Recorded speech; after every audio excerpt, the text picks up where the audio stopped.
Hey, what's up, everybody? Quick disclaimer. If you like all those like transitions and craziness in your YouTube videos to keep you engaged, not my style. But I'm gonna give some informative instruction videos, and we're gonna start off with LinkedIn. This is gonna kick off a LinkedIn series. Today, I'm gonna talk about three parts of LinkedIn: the background banner, your profile photo, and your headline. So we're going to start at the top of the LinkedIn profile, and then in the next videos, we'll start moving on down, and then we'll dive deeper into LinkedIn. So let's get started. I'll show you. So here's my profile. We'll use mine as the example here. Yours may look vastly different than mine. I hope it does, because you're probably going in a different direction than I am. So mine is mainly to attract job seekers, those who are, either pivoting careers, transitioning from military service, or maybe you just feel stuck. You're not really sure where you belong. You're trying to help find that purpose. So that's part of my profile. The other part is I want to connect with employers. So recruiting entities, those talent acquisition teams, hiring managers, people that support the military. Those are my primary targets. So that's how my profile is set up. But let's start at the top. So you got your banner and your headshot, your profile photo. Both are important, right? If you're not completing these two steps to your profile, people just don't think you're putting in the effort. You don't care about yourself, so why should they waste time looking at your profile or looking you up? So ensure that you are putting the effort in for yourself. Be proud of your product, right? This is your personal brand, and if it doesn't speak good, you're getting skipped over, plain and simple. So you can use different platforms to build your banner, right? You don't have to have just some plain banner. You can if you want, it's not a big deal, but that is primary real estate right there. I mean, you can put some stuff there that just quickly hits the eyes and it quickly helps me understand what you're all about.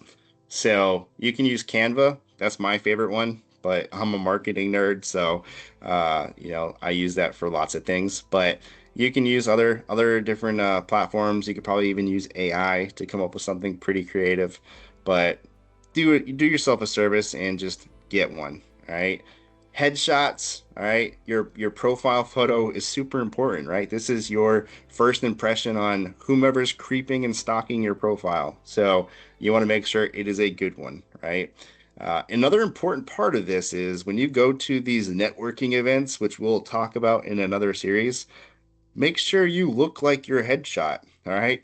Obviously, I'm not wearing a suit and I'm wearing a hat right now, but you can clearly tell that that is me. You don't want to use that photo from 10 to 20 years ago, catfishing folks. All right. I go to a lot of networking events and people come up to me and they're like, hey, we've been connected on LinkedIn. I love your content. And then I'm sitting there like, I don't know who the heck you are. So make sure your profile is up to date. All right, you don't need expensive equipment.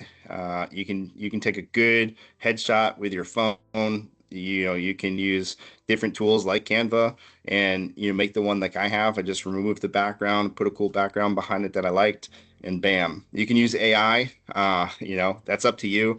I'm not really sure about putting myself all up in AI, but that's your own choice. Then you got your name right here. I see a lot of people that put alphabet soup behind their name. That might be a bit much. It's a little overwhelming and looks crazy, especially if all those letters mean nothing for the career path that you're going for. You're just confusing folks. But if you do have something important, like say you are a project manager trying to get a project manager opportunity and you've got your PMP, go ahead, put those credentials behind your name. That way it pops and it's up at the top, big and bold. But if you got 12,000 different things and it doesn't make any sense for the career path, leave it out. Put it further down on the profile because it's not important at this time. All right. Now you got your headline. So your headline is an important area, right? So if you read this, you can probably identify what I'm about, what you can reach out to me for, and the type of content that I might share, the value I bring. So I help people navigate that next mission in life. aka careers, as a career coach. So that's something that I do.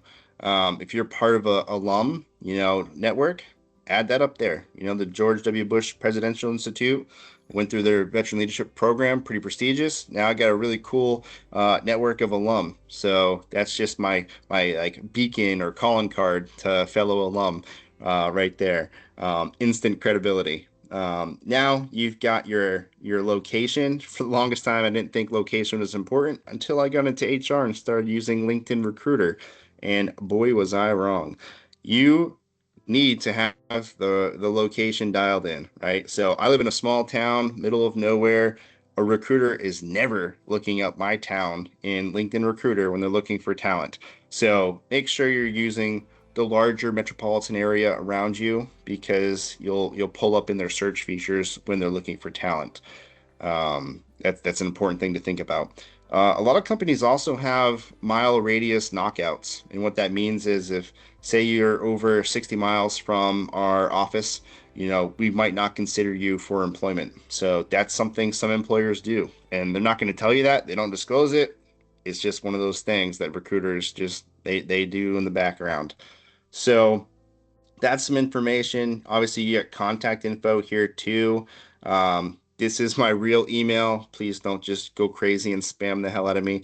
But you can have personal information here, and just remember whatever you put here is open to the public. So if you're sharing it, just remember people are going to see it. So this brings you to the YouTube channel right here. And then this one brings you to a research survey that I'm currently running for military transition stuff. And then you got this that'll bring you to my newsletter. But you can add whatever you have in here. So something to like your portfolio or work, whatever it might be. But there's a lot that goes into LinkedIn. So just remember as you are, building out your profile, do it intentionally. Make sure that you're taking time, you're filling out all the proper areas. And if you need help, reach out to somebody. It doesn't have to be me. But there's plenty of people on LinkedIn that teach LinkedIn, they give advice. I'm sure you've got friends that maybe they're a little bit ahead of you in their careers or mentors. Just reach out for help. And there's a lot of people out there that are very willing to help you out. But like I said, this is going to be part of a series. I'm going to continue down this profile in another video. That way you got small, easy chunks to manage. That way you can just watch a quick video, make your updates, and move on. But, you know, this is the type of content that I'll be putting out, anything career related. But I wish you the best of luck, and don't forget, do all those steps. And if you need help, reach out to me.